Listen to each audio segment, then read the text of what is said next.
22A to add second reading ordinance number 12 through 21 to this evening's agenda. Second.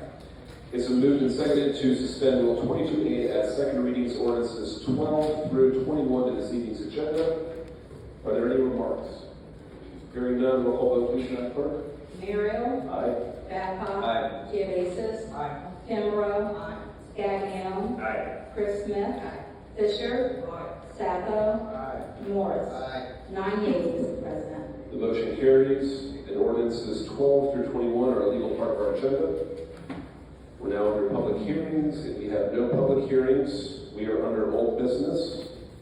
Member Smith? Yes, I know that last week the ordinance was passed and voted on, but I think that we owe the community at least how this is going to look, what's the procedure going to be with the homeless that, the majority of you all voted on last week. I feel that they deserve to know how this is going to look and how it's going to be improvised. Implemented? Mr. President, Member Smith.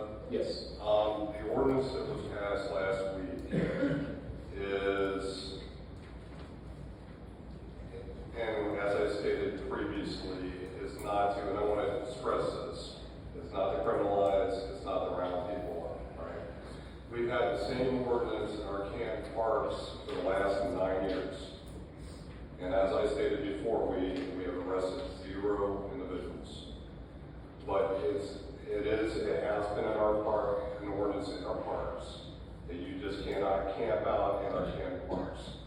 So when there is an encampment, it is a tool to have individuals and try to get them to the resources that they need. So having said that, when we had the homeless encampment last year down in the southwest end, which was city property, okay, down by the skate park, and actually I believe it was your ward where that homeless encampment was. We did not go down there and just with a bulldozer and level the place or anything like that. It took 3 months of working with every agency to get individuals to the resources that they need. Working with Scott Schneider for the refuge, working with the vouchers that may be available for certain individuals to get housing, even though housing there is a major housing crisis, just not in Canton, but in this country right now. But also working with Aaron and Julie Sparks from ICANN, we're down there, and numerous other agencies to get those individuals out there. So when it got to the point where, it's situations where if somebody refuses to leave, and is trying to, but it's not about locking them up. We've been having conversations, and I would encourage you, if you wanted to attend some of our homeless task force meetings, or any of the council members, you guys are more than welcome to.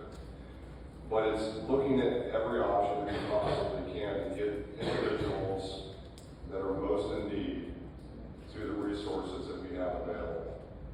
But I'll give you an example, Member Smith. So, Centennial Plaza is actually Councilman Kimbrough's work, Centennial Plaza. Centennial Plaza. Right. It is. So that's not the only area that we're concerned No. Okay.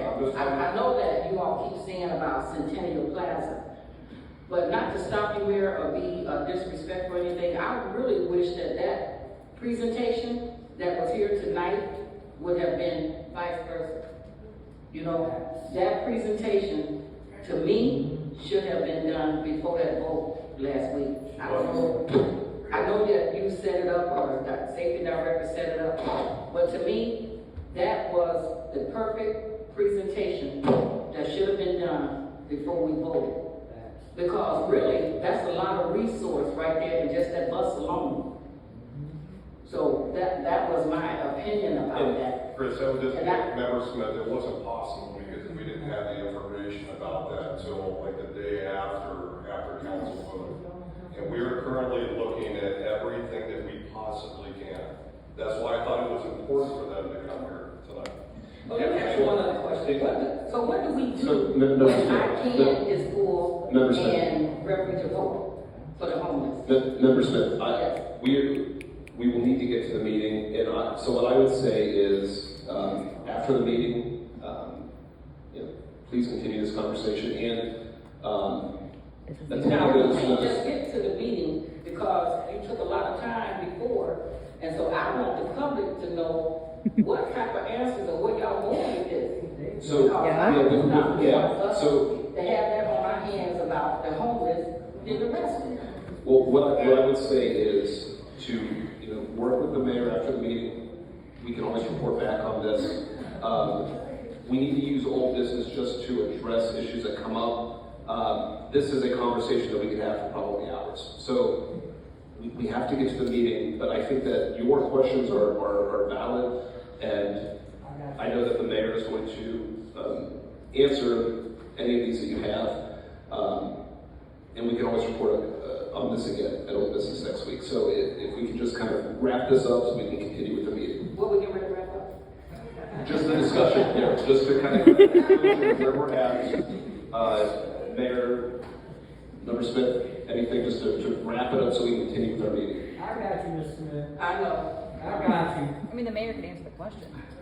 Absolutely. Okay, Mayor, he wants to wrap it up, we'll wrap it up for now. And it'd be I it'd still be think that wonderful the to sit down and have a community- conversation about everything that we're trying to do and every option available to members. Okay.